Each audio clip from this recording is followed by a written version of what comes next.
السلام علیکم ویورز، آج کا ہمارا ٹاپک ہے حضرت عمر رضی اللہ تعالیٰ عنہ کا عدل و انصاف۔ حضرت عمر رضی اللہ تعالیٰ عنہ نے کبھی کوئی خواہش نہیں کی۔ ایک دن مچھلی کھانے کو دل چاہا تو اپنے غلام یرکا سے اظہار فرمایا۔ یرکا آپ کا بڑا وفادار غلام تھا۔ ایک دن آپ نے فرمایا، یرکا آج مچھلی کا کھانے کو دل کرتا ہے، لیکن مسئلہ یہ ہے کہ 8 میل دور جانا پڑے گا دریا کے پاس مچھلی لینے، اور 8 میل واپس آنا پڑے گا مچھلی لے کے۔ پھر آپ نے فرمایا، دو کھاتے ہی نہیں، رہنے دو، کھاتے ہی نہیں۔ ایک چھوٹی سی خواہش کے لیے اپنے آپ کو اتنی مشقت میں ڈالنا اچھا نہیں لگتا۔ 8 میل جانا اور 8 میل واپس آنا صرف میری مچھلی کے لیے؟ چھوڑو یرکا، اگر قریب سے ملتی تو اور بات تھی۔ غلام کہتا ہے، میں کئی سالوں سے آپ کا خادم تھا، لیکن آپ نے کبھی کوئی خواہش کی ہی نہیں تھی، پر آج جب خواہش کی ہے تو میں نے دل میں خیال کیا کہ حضرت عمر فاروق نے پہلی مرتبہ خواہش کی ہے اور میں پوری نہ کروں، ایسا کیسے ہو سکتا ہے؟ غلام کہتے ہیں کہ جناب عمر رضی اللہ تعالیٰ عنہ ظہر کی نماز پڑھنے گئے تو مجھے معلوم تھا کہ ان کے پاس کچھ مہمان آئے ہوئے ہیں، اثر ان کی وہیں ہو جائے گی۔ غلام کہتا ہے کہ میں نے حضرت عمر رضی اللہ تعالیٰ عنہ کے پیچھے نماز پڑھی اور 2 رکعت سنت نماز پڑھ کر میں گھوڑے پر بیٹھا۔ عربی نسل کا گھوڑا تھا، دوڑا کر میں دریا پر پہنچ گیا۔ عربی نسل کے گھوڑے کو 8 میل کیا کہتے ہیں، وہاں پہنچ کر میں نے ایک ٹوکرا مچھلی کا خریدا اور حضرت عمر رضی اللہ تعالیٰ عنہ کی نماز عصر ہونے سے پہلے میں واپس آ گیا، اور گھوڑے کو میں نے ٹھنڈی چھاؤں میں باندھ دیا تاکہ اس کا جو پسینہ آیا ہوا ہے وہ خشک ہو جائے اور کہیں حضرت عمر فاروق رضی اللہ تعالیٰ عنہ دیکھ نہ لے۔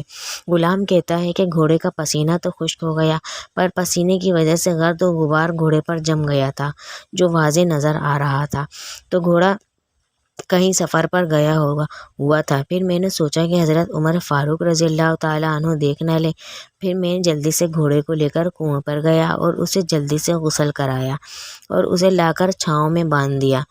جب ہماری خواہشات ہوتی ہیں تو دیکھیں کیا حال ہوتا ہے نا، لیکن یہ خواہشات پوری کر کے ڈر رہے ہیں کیونکہ ضمیر زندہ ہے۔ فرماتے ہیں کہ جب عصر کی نماز پڑھ کر حضرت عمر فاروق رضی اللہ تعالیٰ عنہ آئے تو میں نے بھی ان کے پیچھے نماز پڑھی۔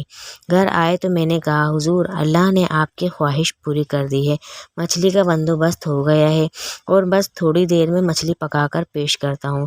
کہتا ہے کہ جب میں نے یہ لفظ کہے تو جناب عمر فاروق اٹھے اور گھوڑے کے پاس چلے گئے، گھوڑے کی پشت پر ہاتھ پھیرا، اس کی ٹانگوں پر ہاتھ پھیرا، پھر اس کے کانوں کے پاس گئے اور گھوڑے کا پھر ایک کان اٹھایا اور کہنے لگے، یرکا، تو نے تو سارا گھوڑا تو دھو دیا، لیکن کانوں کے پیچھے سے پسینہ صاف کرنا تجھے یاد ہی نہیں رہا، اور یہاں تو پانی ڈالنا بھول گیا۔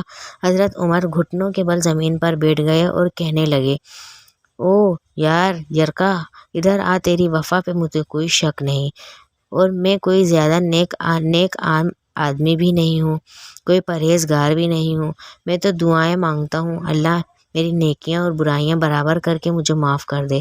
میں نے کوئی زیادہ تقوی اختیار نہیں کیا، اور بات کو جاری رکھتے ہوئے فرمانے لگے، یار ایک بات تو بتا، اگر یہ گھوڑا قیامت کے دن اللہ کی بارگاہ میں فریاد کرے کہ یا اللہ، عمر نے مجھے اپنی ایک خواہش پوری کرنے کے لیے 16 میل کا سفر کرایا، اے اللہ میں جانور تھا، بے زبان تھا، 16 میل کا سفر ایک خواہش پوری کرنے کے لیے، تو پھر یرکا تو بتا، میرے جیسا وجود کا کمزور آدمی کا مالک حضور گھوڑے کے سوال کا جواب کیسے دے گا؟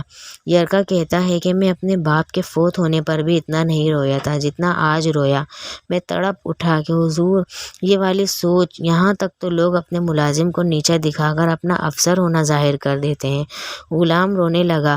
حضرت عمر فاروق رضی اللہ تعالیٰ عنہ کہنے لگے، اب اس طرح کر کے گھوڑا کو تھوڑا سا اضافی چارہ ڈال دے، اور یہ جو مچھلی لے کر آئے ہو نا، اسے مدینے کے غریبوں میں تقسیم کر دو، اور انہیں یہ مچھلی دے کر کہنا کہ تیری بخشش کی بھی دعا کریں اور عمر کی معافی کی بھی دعا کریں، پیکر عدل و انصاف۔